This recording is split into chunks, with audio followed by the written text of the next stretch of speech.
వినరా భారత వీర కుమార విజయం మనదేరో నాజన సాగనా ముత్యాల వంపు సానా ఎవరే సాగనా సరినాగనా సాగనా సాగనా సాగనానా తారెనానా పల్లెకే మా పల్లెకొచ్చిన అన్నాలెవ్వరే బాల ఊరుకే మా ఊరుకొచ్చిన వీరులెవ్వరే బా వీరులు ఆ సూరులు ధీరులు మా సూరులు పల్లెకే మా అట్లా ఇరగొట్టేసేస్తాడు.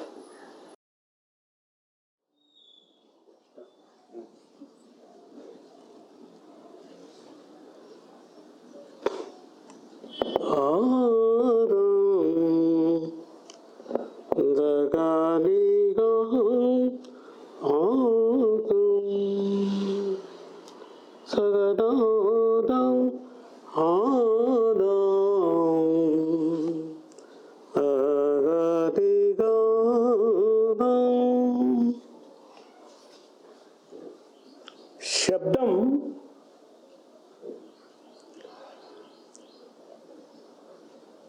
ఉత్పత్తి శబ్దమై ఆ ఉత్పత్తి శబ్దం అక్షరమై ఆ అక్షరం జీవాక్షరమై ఆ జీవాక్షరం మళ్ళీ ఉత్పత్తి శబ్దమైతుంది. ప్రకృతిలో కనిపించే అనేక శబ్దాలు మనం చూస్తాం. నది, గాలి, భూమి, ఆ శబ్దాలు అనేక శబ్ద తరంగాలై కదిలిపోతుంటాయి. నాగాలివో నాగినాలో నాగాలివో నాగనాలో నాగాలివో నాగినాలో నాగాలివో నాగినాలో నాగాలివో నాగినాలో.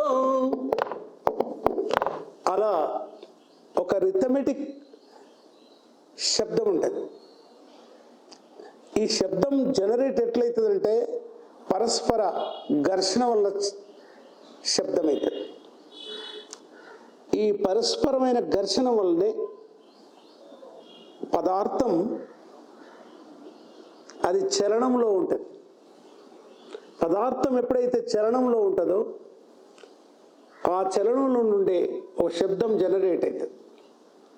ఆ శబ్దం ప్రకృతి శబ్దం, మానవ సమాజం, మానవ ఆలోచన.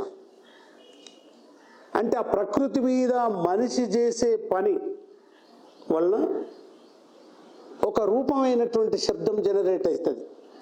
సపోజ్ నాగలి దున్నేటప్పుడు, కోత కోసేటప్పుడు, కుప్ప కొట్టేటప్పుడు, బండ్లో ఎత్తేటప్పుడు, ఈ మొత్తం ఉత్పత్తిలో వచ్చేటటువంటి జనరేట్ అయిన శబ్దాలు, ఆ ఉత్పత్తిలో ఉత్పత్తి అయినటువంటి శబ్ద తరంగాలు, ఆ శబ్దానికి తగ్గట్టు ఏర్పడినటువంటి పదాలు, వీటన్నిటినీ మానవ చరిత్రలో అలా కలుస్తుంటాయి.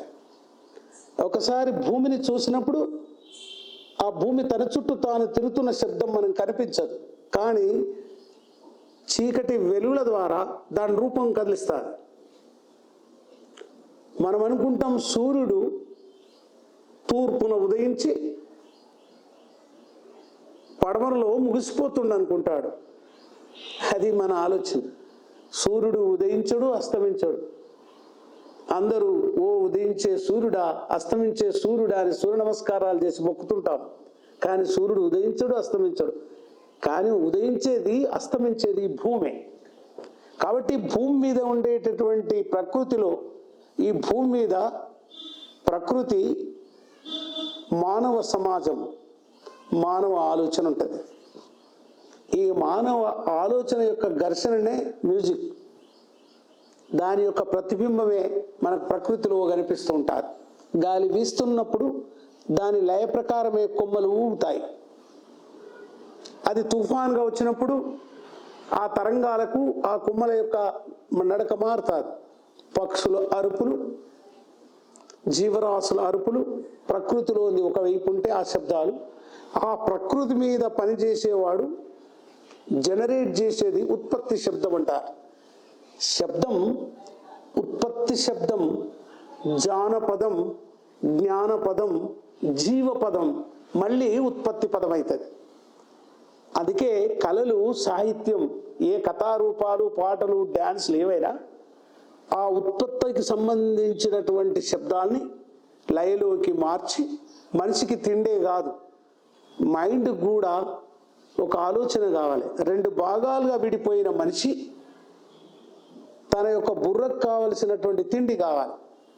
ఆ సమయంలోనే అతని యొక్క ఆలోచన విధానాన్ని ఉత్పత్తికి తీసుకుపోవడానికి వాడు పాటలు, డ్యాన్సులు, డ్రామాలు, కథా ఫామ్లు, నాటకాలు, ఆటలు, సాహిత్యం, లిటరేచర్ వచ్చారు. ఏ పాట పాడినా ఏది చేసినా ముందు నీ లక్ష్యం క్లియర్గా ఉండాలి. నా లక్ష్యం వెరీ క్లియర్గా ఉంది. నువ్వు తలంచి బతికితే నిన్ను తొక్కేస్తాడు, తలెత్తుకొని తిరగమని చెప్తా. ఏడవ దేవుని దగ్గర పోయిన జర చూసుకో తల్లో మాయమ్మ కాలమ్మ, జర అరుసుకో తల్లో మాయమ్మ కాలమ్మ, మాయమ్మ కాలమ్మ కనక దుర్గమ్మ, చూసుకో తల్లో మాయమ్మ కాలమ్మ. మా ఊరు లీడరోడు మహాచాలు ఆడు తల్లి, ఓట్లేసుకునేదాకా ఒంగొంగి మొక్కినాడు, ఓట్లేసుకున్నాక బూట్లు చూపిస్తుండు, వని అరుసుకో తల్లో మాయమ్మ కాలమ్మ. అట్లా తీసుకొని పోతా. కాలి మీద పాట పాడని, దేవుని మీద పాట పాడని, చెట్టు మీద పాడని, కుక్క మీద పాడని అని తిరుగుబాటు దిక్కు తీసుకెళ్తా కథా ఫామ్లో. That is the form of me.